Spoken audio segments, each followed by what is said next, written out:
The story of Verrückt. Back in the early days of Group 935, its founder, Dr. Ludwig Maxis, turned to the Reichstag High Command for funding, stating to them that the Dries facility lacks not only money, but a significant volume of Element 115 as well. In response to his request, they told him, "We will provide you with whatever you need as long as you provide us with an undead army." And upon this agreement, Germany built two new Group 935 facilities in Berlin. They were known as the Kino facility, a repurposed theatre, and the Asylum facility at the Wittenau Sanatorium, known as Verruckt.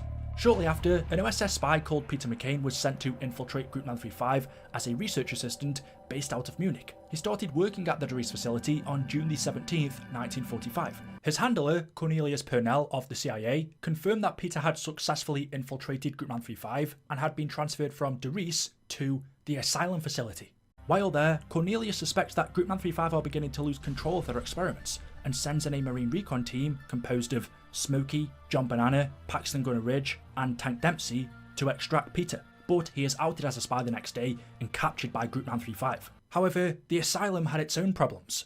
Temporal rifts caused by space-time travel in the future begin to affect the facility. Orderly reports increasing problems with test subjects, stating that many in the building have begun hearing voices coming from the walls, including the sobbing of a boy and girl, screaming, and a man shouting for children to close the windows. A zombie outbreak suddenly occurs at the Asylum facility. Luckily, Peter McCain, who was imprisoned there, manages to reach the facility's power switch and escape, but not before one of his arms gets torn off. Several days later, the Marine Recon unit sent by Purnell arrives at the Asylum facility to find it overrun by zombies. Realizing Peter is gone, they fight off the horde for as long as they can. Smokey is quickly killed and his corpse is reanimated as a zombie. The undead Smokey then begins to eat one of his teammates, John Banana, alive, eventually killing him.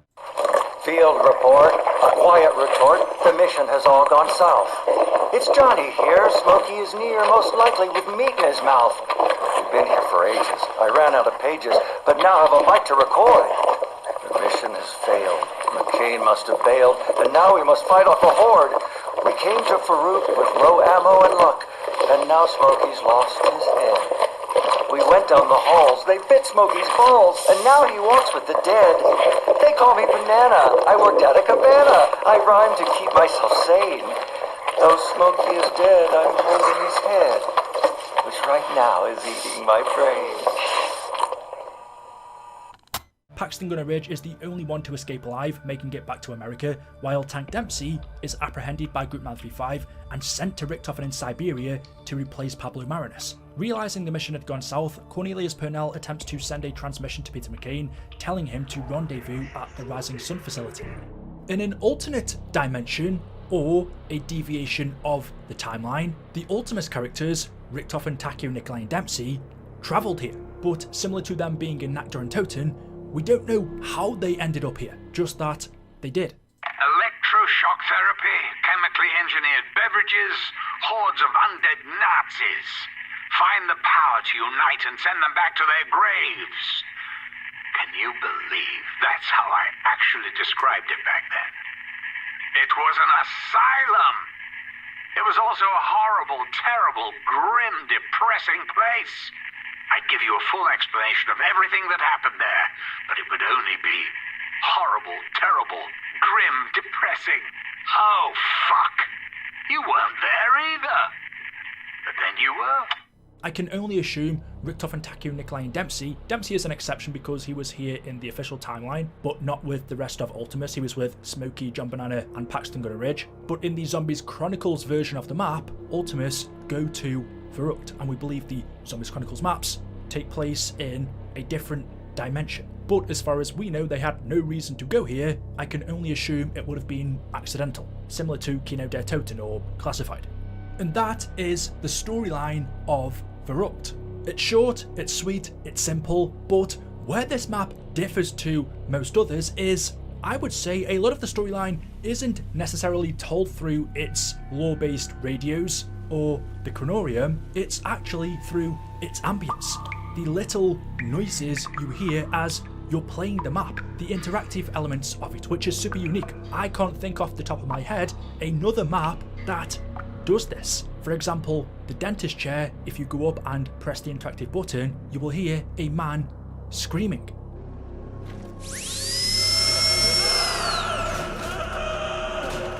Giving you the impression that this asylum has a dark past. Somebody was experimented on here. In the room next to this, in the morgue, again if you interact with it, you will hear a baby crying.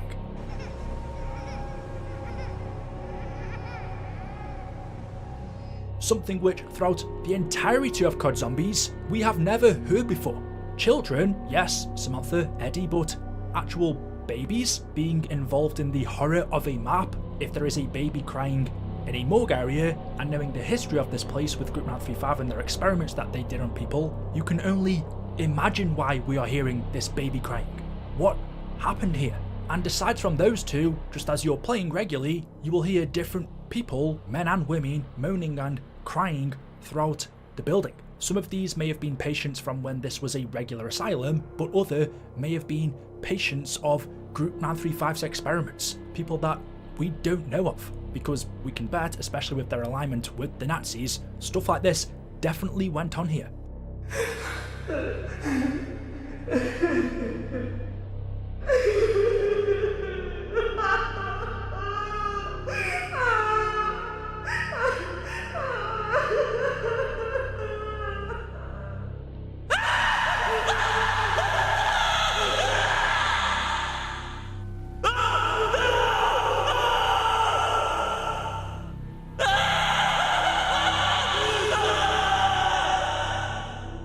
And then there are sounds like this that will just play out on the speakerphone throughout the facility.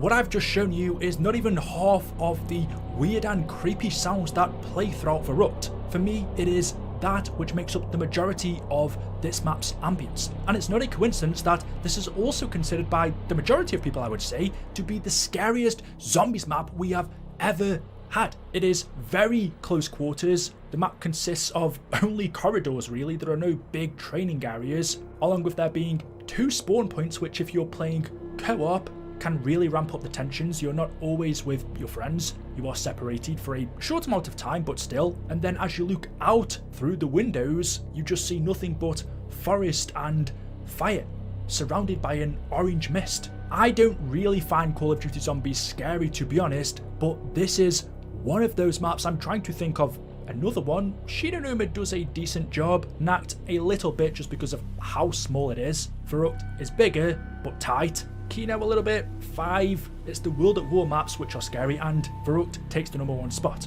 And its storyline really benefits from that.